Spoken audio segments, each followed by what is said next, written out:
Hi guys, so this is my 5 things I wish I'd known about labour or slash early mummyhood that I wish I'd seen a video of, basically. Oh my god, that was a long introduction. Sorry, I look a bit rough. It's the end of Friday and I'm only just getting around to recording this now, so the first thing that I wish I'd known is that your birth plan might not even happen. You might not stick to it, you might have complications, you might have issues, there are many different things. I think I was aware of this. I had a really relaxed birth plan, but especially the first time round, but the second time round I had a slightly more stricter birth plan, but obviously I knew that what was most important was mine and my children's health. But I think with Willow I wanted a water birth. They wouldn't let me it was on the midwife-led. I wanted to be on the midwife-led unit, which for anyone that's not in the UK is kind of like maybe like a birthing centre, what is called over there. But it's like a ward in the hospital already, but it's obviously midwife-led, as the name suggests, and it's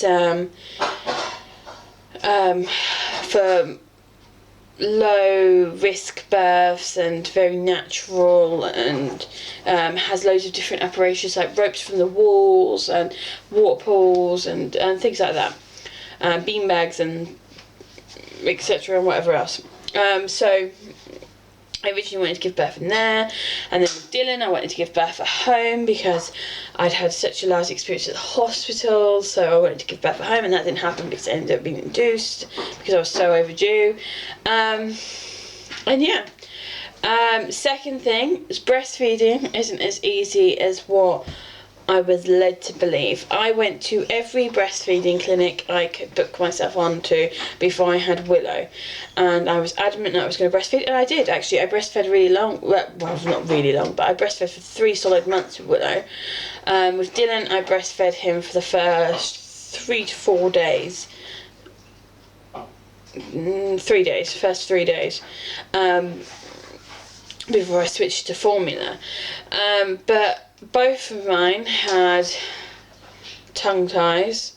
Willow's has naturally loosened, and Dylan's is looking the same way as well. We've had a quick checkup with the doctor about it, but it obviously made breastfeeding a little bit more difficult. Obviously I could have had a surgery then, but I didn't really want to put them through it personally if it wasn't 100% necessary. And actually I found breastfeeding really hard. As a larger breasted woman, it was much more difficult to manoeuvre and get my positioning right, make sure that my baby had the position right and the latch right, along with a tongue tie, and it was a lot harder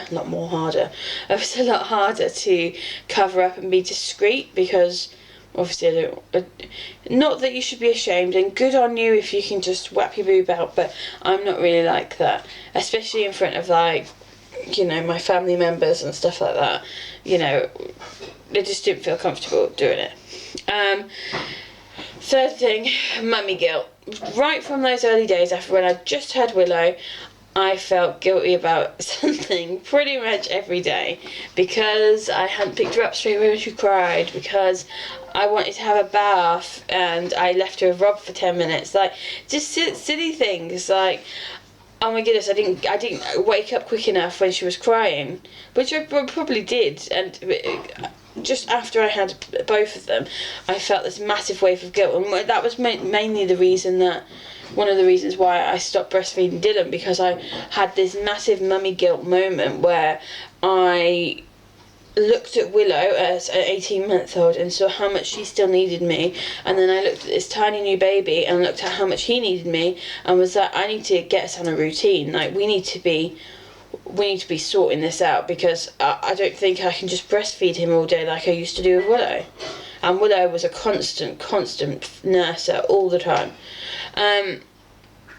Number 4, I wasn't prepared for the constant storm of midwives, health visitors and appointments that you have just after you have a baby. It wasn't so bad with Dylan, but with Willow, with it being my first, I don't know if it's because it's slightly different when it's your first, but I had healthcare, assistants come in, I think once, just to weigh her.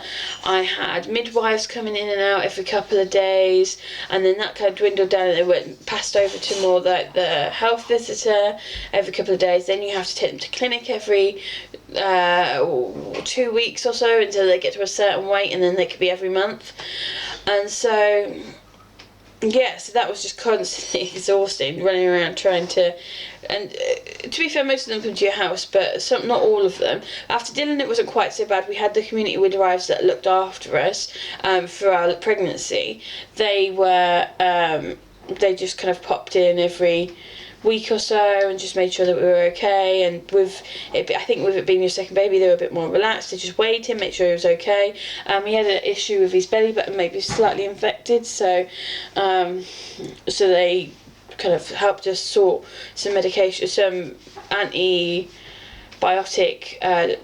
powder for that, and it cleared up in a couple of days.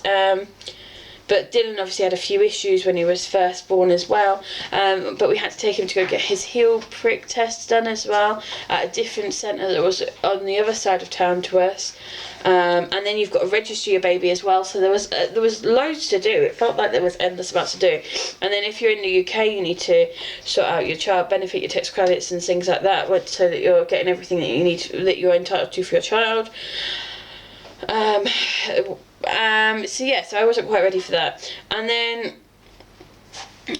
the last thing is that, not so much for me, but for the people that around me, seem to have bought me lots of newborn clothes for Willow, and maybe not so much for Dylan, but for Willow, because I don't think no one was expecting her to be quite as big as what she was, because she was a good 8'10" baby, so she was quite a chunky baby. Well, she wasn't chunky, she was quite long, so actually most of her newborn stuff lasted her a couple of days, and then she was in 0 to 3, because she was just so long. And it was the middle of winter as well, so well, it was like November obviously, so like just the longer outfits with the feet on and stuff that were obviously weather appropriate, we had to go straight into the 0 to 3. So yeah, I didn't really buy a lot of newborn. I kind of, especially with Dylan, I was like, nope, I know I'm having a big baby. And you know, Dylan was bigger than Willow. I am not having my next one's gonna be a 9-pounder, guys. But yeah, those are the 5 things that I wish I'd known kind of before early motherhood and labour, some of them. But thanks for watching this video. I'll speak to you later. Bye.